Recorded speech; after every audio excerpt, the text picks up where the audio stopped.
It's not so much about resolving it, but rather that I have no sexual desire at all. I say, I love you. I can say, I love you, but I don't understand love anymore. I'm stuck at the point of asking, what is love?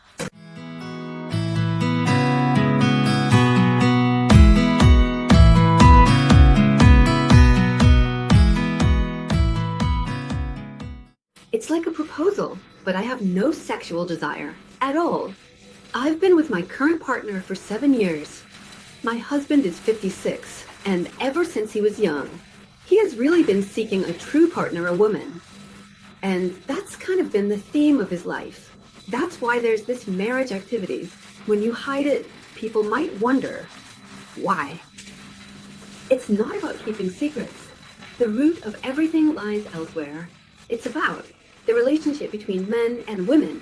That's the idea. I feel the same way.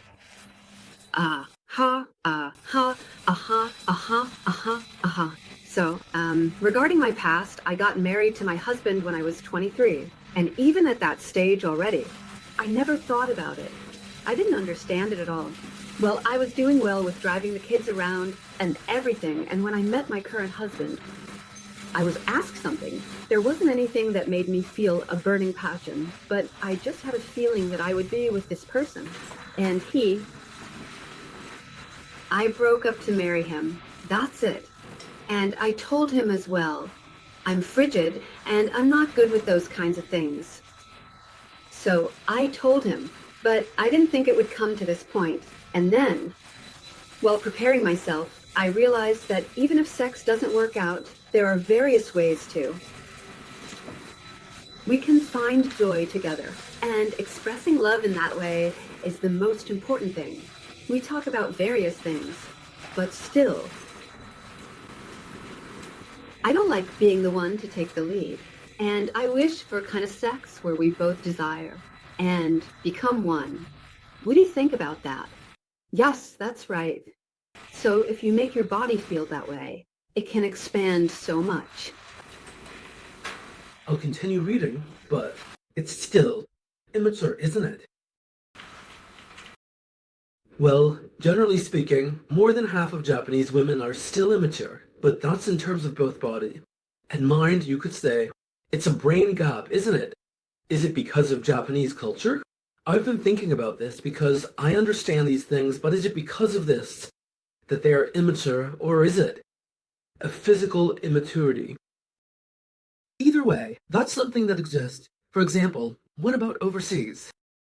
If you say there's no government, it means they're physically developed. And it stands out like this.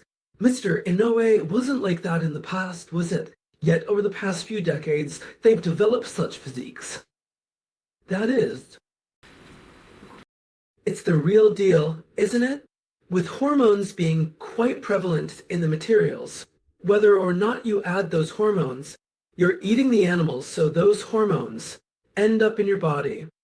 That's the sense of it. The influence of such systems on physical transformation probably started quite early in the West.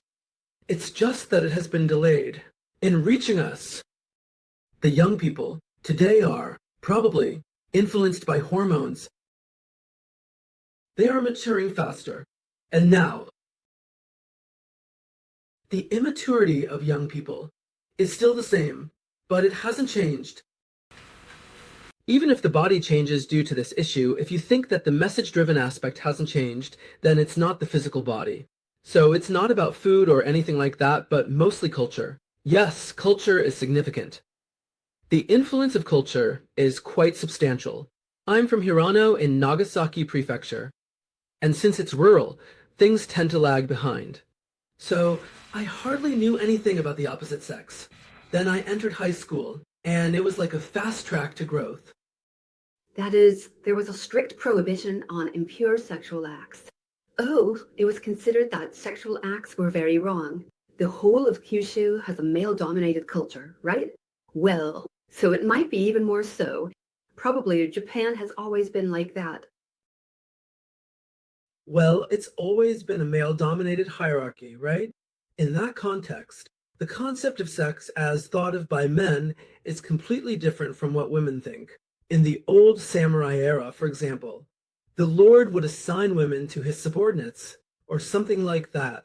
Well, I don't think townspeople were like that, so the cultural perspective on sex is different. The perception of sexuality differs, and even if it was used in such a way, it is inevitably becoming closer to Western ideas. So, in an era where free thinking is still possible, considering what will become of oneself has become a normal and reasonable thought process over the past 20 to 30 years, I believe.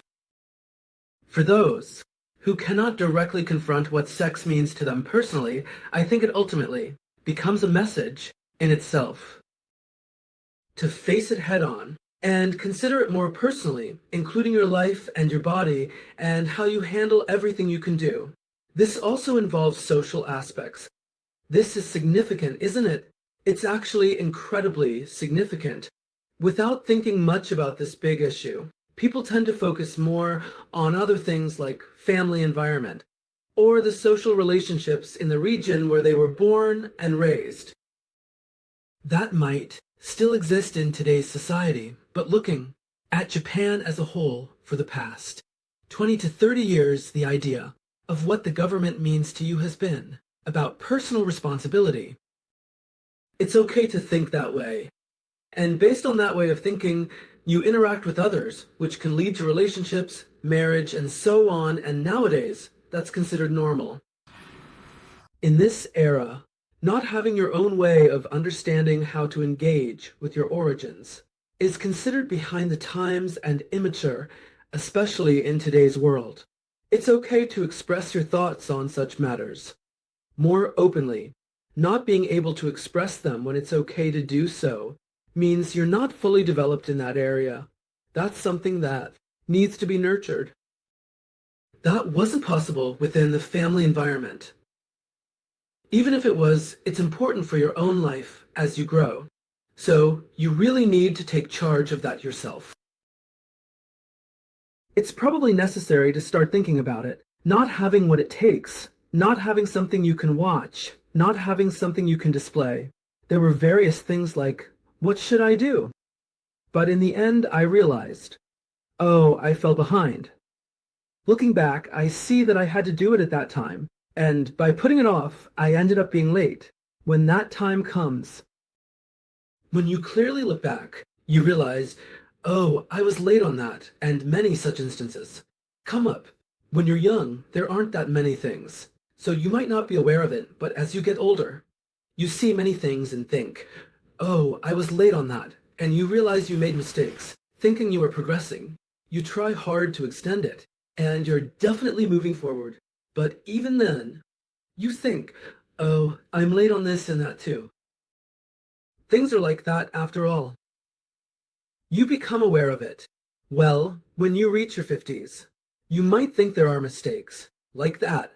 But what about that, in terms of your own awareness, regarding issues of gender, or the number of people? How do you face that? And how do you accept and organize it, in that regard, as someone who has managed it quite well? Well, I thought that as you get older, those things would go away. I understand that it's longer for men, but I thought women might not need that. I thought it might get a little easier. And it's not just about sex, as he's saying, but also about the interaction and as a couple, that kind of thing. It's part of being in a relationship, not just about that one thing. So it's about understanding that. So it's like, isn't it delayed? But I'm in a state where I can't welcome it with joy. So it's not there. Yes, there's something like this. I do things like this. So they say it's fine like that. Doing this. Always being by your side. And that's enough, they say. It's okay to do it that way. It doesn't have to be exactly as it is. Oh, they're telling me that there are many ways to express love like that. And I say, oh, that's right. But when I'm busy, I tend to quickly jump to feeling things. Of course, there are people who really value that, and those who don't, depending on the person. and I feel like I'm someone who doesn't value it much. I think the reason for that is probably not well understood. Oh, I see. So, my parents, well now. Speaking of which, both of them were born in the Taisho era. So they were told about male and female roles. It's based on the Kyushu Foundation. And then, well, my father's side. The upbringing was complicated and violence was a given. But at that time, it was like women seemed to be fighting. So it was like 365 days of marital surgery. And I really hated my father. I was so scared, so scared. How many siblings do you have? I'm the fifth and youngest child. And from the time I became aware, I was in that kind of environment, and it was terrifying, terrifying. And as I grew a little older, I wondered why this person got married. There was something like that. I was thinking about what it means to be a couple. But even if you're poor, you want to be happy, right? Even though we were really poor. The ideal is to have a good relationship as a couple. It's okay to have fun, but having a loving couple or family is important. Since going home was a scary experience for me, I think that's something fundamental. I want to be happy. I want to seek love and become a person overflowing with love, but somehow I feel like that's not allowed. However, not everyone who grows up in such an environment turns out that way.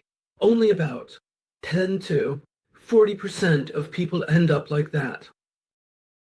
About half. About half don't turn out that way. That's a certainty. So, I'm on the side of those who grew up in such a family and ended up that way. Then, there's the question of why did it turn out that way, even though there's a long history of it, right? How much can we really say that the family is the reason for how things are now? Looking back, considering that there are people who don't even consider dating, I think this isn't just about numbers. Then, furthermore, after that, there are other possibilities that might have caused things to become the way they are now. That's why I think it happened. So, because I'm thinking about it, I came here. How are you thinking about it? I can only talk about superficial things, like wanting to be happy or saying I love you. I can say I love you, but I don't understand love anymore. It's like I'm stuck at the point of asking, what is love? That's right. It's definitely the same as before, but when it comes to thinking about it as a matter between men and women, we've entered an era where it's inevitable to be told to consider it purely. Whether or not I've thought about it myself is ultimately the result now. I think it also comes down to whether or not it's your own happiness. It's not just about the issue between men and women, but includes everything else as well. What exactly is happiness? So, when you talk about the happiness of patients, it becomes a matter of thinking about it.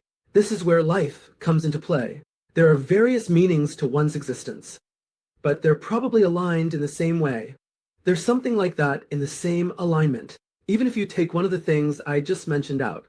I don't think it would work. You won't find an answer unless you consider all these aspects. Well, in America, that's the nature of the American culture, and you could say it's 50 years ahead, and maybe that's normal, but it can be saved. From Japan's perspective, in terms of how many decades ahead they are in terms of men and women, or in that regard, just having that kind of mindset. If you compare it to his country, you could say they're decades behind in their thinking. When people with such differing views meet, they often share words with the intention of making each other happy. But when it comes to the substance, the question is whether they truly understand each other. Ultimately, that's where the clear differences emerge. Anger wasn't something I particularly worked on. It was more about discovering it in that kind of environment. Even in Japan, or here, for example, even if you act normally, you might not understand things similar to the current America. But if it comes from such people, the truth is, everyone should be focusing on this. Oh, he also deliberately asks how much. No, it's not about physical effort. Happiness, life, health, All of these are included in the image of existence that we are born needing. Why am I living? Why was I born? It's about how far you've pursued this. If the result of that is living together with someone, that's fine, but when it comes to the outcome with the other person, there is a responsibility. So, are you fulfilling that responsibility? Step by step. When you get married, the responsibility is shared equally. So, at that moment, you might realize, oh, I'm not fulfilling my responsibility at all. Well, you might think that you have to take responsibility and fulfill it because you don't know the outcome. But actually, you should have that mindset beforehand. So, it means that things aren't falling apart. How about that? Yeah, I don't remember making an effort. That's why I don't remember making an effort. Yeah, that's one thing. It's there. I don't remember making an effort. You have to make an effort. This is effort. It's not about enduring or doing something unpleasant. It's about effort. And it's not about making an effort to do something unpleasant. It's about making an effort. To think about what it means to live a life where you are happy and satisfied with yourself. This is the drink here. And since you chose to marry an idol and go together, naturally, you have half the responsibility. So you end up ruining the other person's life. That's something you're not doing, right? You have to stop that, don't you? So, where do people create such things? It's because they think about themselves and don't consider the other person. And that leads to a life you can be satisfied with. You want to live true to yourself and be happy. That's the foundation. On top of that, how do you develop the ability to think about yourself and consider the other person? That's why we developed the method. As I mentioned, if you don't engage with people who are seeking it, you can't be of help to those who aren't. So the premise is that they are seeking it. The idea is to present that they are seeking it, and how to present it with the understanding that they have come to a place where they are ready to face it.